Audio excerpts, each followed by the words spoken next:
የህዝብ ተወካዮች ምክር ቤት ባለፈው ሳምንት ወደ ቋሚ ኮሚቴ የመራው የኢትዮጵያ የአደጋ ስጋት ስራ አመራር ረቂቅ አዋጅ የመንግስትና የግል ድርጅት ተቀጣሪ ሰራተኞች ከሚከፈላቸው የተጣራ ደሞዝ እንዲከፍሉ የሚያዝ ነው። ወደ ቋሚ ኮሚቴ የተመራው ይህ ረቂቅ አዋጅ የሚጸድቅ ከሆነ በአጠቃላይ የደሞዙን 50 በመቶ የሚከፍለውን ሰራተኛ እንደገና ለተጨማሪ ወጪ የሚዳርግ ነው። አደጋ ሲያጋጥም በራስ አቅም ምላሽ ለመስጠት በሚል የተሰናዳው ይህ ረቂቅ አዋጅ የትራንስፖርት፣ የፍጆታ ዕቃዎች፣ ሸቀጦች፣ የባንክ የመብራትና የመሰል አገልግሎት ክፍያዎች በእጥፍ በጨመረበትና የሰራተኛው ገቢ ባልጨመረበት በዚህ ወቅት መሰናዳቱ ተገቢ እንዳልሆነ የኢትዮጵያ ሰራተኛ ማህበራት ኮንፌዴሬሽን ተናግሯል። የኮንፌዴሬሽኑ ፕሬዝዳንት አቶ ካሳሁን ፎሎ ሰራተኛው የሚከፍለው ክፍያ በስቷል፣ ይቀነስ እያለን ባለንበት በዚህ ወቅት ከደሞዙ 50 በመቶ የሚቆረጠው አልበቃ ብሎ ተጨማሪ ክፍያ እንዲከፍል የሚያስገድድ የህግ ረቂቅ ማሰናዳት ተገቢ አይደለም ሲሉ ተናግረዋል። 42 በመቶ አይደለም ይሁን እንደውም ጡረታው ወደፊት የሚያገኘው ነው ለራሱ ነው የሚያጠራቅመው ብለን ብንተው 35% ግብር ይከፍላል፣ 15% ቫት ይከፍላል። ሻይ ስጠጣ፣ ቡናም ስጠጣ፣ ሁሉም ነገር እቃ ሜዶ ሲገዛ ቫት 15% ይከፍላል። ለነጋዴው በአመት ተመላሽ ይሆናል። ቫት ለሰራተኛው የመክፈል እንጂ የሚመለስበት ሁኔታ የለም። 50% ደሞዙ ሄደዋል ማለት ነው። በአጭሩ ሌሎች ነገሮችን ጡረታ እነዚህን ማሰብተን ማለት ነው 50% ደሞዙ ሄደዋል ካለችውም ላይ። አሁን ደግሞ 50% እጁ ላይ ከምትቀረው ደግሞ አሁን በግዴታ ሊቆረጥበት። ስለዚህ ይሄን ሊሸከም የሚችል አቅም የለውም። በዚህ ሰዓት በአሁኑ ሰዓት ኑሮ ውድነቱ ቀን በቀን እየጨመረ ነው ያለው።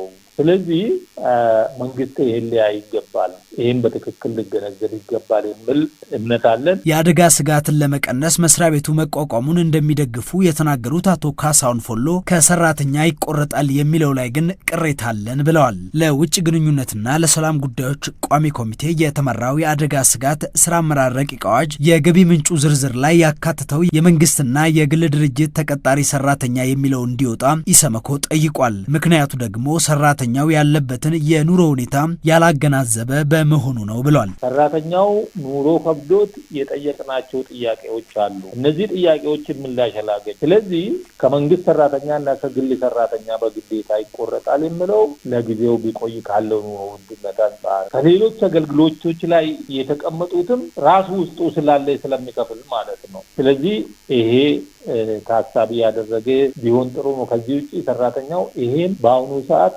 ሊሸከም የሚችልበት አቅም የለውም። ሰራተኛው በልቶ እያደረ አይደለም። ከምኑ ላይ ነው የሚከፍለው? ይዞ ወደ ቤት የሚሄደው እያልን ያለ ነው። ጥያቄም ያቀረብ ነው። ዝቅተኛ የደሞዝ ወለድ እንዲወሰን፣ ታክስ እንዲቀነስለት፣ የስራ ግብር እንዲቀነስለት የምንጠይቀው እኮ ዞሮ እሱም ለመንግስት የሚከፈል ግብር ነው። ግን በልቶ ማደር አልቻለም። ኑሮ ውድነቱ ከሱ በላይ ሆነዋል ነው። ስለዚህ ይሄ እያለ እንደገና ተደራራቢ ይሄን ማምጣት ትክክል አይደለም። እነዚያ 14ቱ ከዛ በላይ የተዘረዘሩት በቂ ናቸው። በእነሱ መጀመር ይችላል። ረቂቁ ሲሰናዳ ሰራተኛው ሀሳብ እንዲሰጥ አልተጠየቀም፣ እኛም አልተሳተፍንም ያሉት የኢትዮጵያ የሰራተኛ ማህበራት ኮንፌዴሬሽን ፕሬዝዳንት አቶ ካሳሁን ፎሎ ይህ ረቂቅ ሰራተኛውን በተመለከተ ያስቀመጠው ህግ እንዲወጣ በደብዳቤ እንጠይቃለን ብለዋል። አሁንም ሰራተኛው ላይ ተደራራቢ እንትን ማምጣት ትክክል አይደለም ብለን እናስባለን። ስለዚህ ሌላው ደግሞ መወያየት ነበረብን። ከአንተ ላይ ከመንግስት ሰራተኛና ከግል ሰራተኛ ከደሞዙ ይቆረጣል በግዴታ ብለን ከመወሰናችን በፊት ቢያንስ ብንወያይበት ሌሎች አማራጮች ሊቀርቡ ይችላሉ።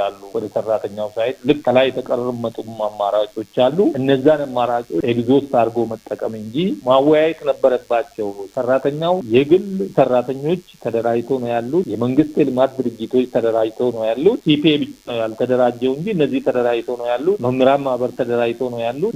ሊያወያዩን ይችሉ ነበር እንጂ ይሄ ሳይደረግ በግዴታ መወሰኑ ትክክል አይደለም፣ ልታይ ይገባል። በአዲስ አበባ ዩኒቨርሲቲ የህግ ፍልስፍናና የህግ አወጣጥ ዘዴ መምህር የሆኑት አቶ ጌዲዮን ወልደ ዮሐንስ የሚወጡ ህጎችን ማህበረሰቡ ይቀበላቸዋል የሚለውን ማየት ተገቢ እንደሆነ አስረድተዋል። የሚወጡ ህጎች ለማህበረሰቡ ጠቃሚ መሆን ካልቻሉ በማህበረሰቡ ዘንድ ያላቸው ተቀባይነት ዝቅተኛ ሊሆን እንደሚችል ጠቁመዋል። የኢትዮጵያ ሰራተኛ ማህበራት ኮንፌዴሬሽን የሀገሪቱ ሰራተኛ አሁን ያለበት ችግር እየታወቀ ሰራተኛውን ለተጨማሪ ክፍያ የሚዳርጉ ህጎች መውጣታቸው ተገቢ እንዳልሆነ ተናግሯል። ይህን መሰል አሰራሮች እንዲቀሩም ጠይቋል።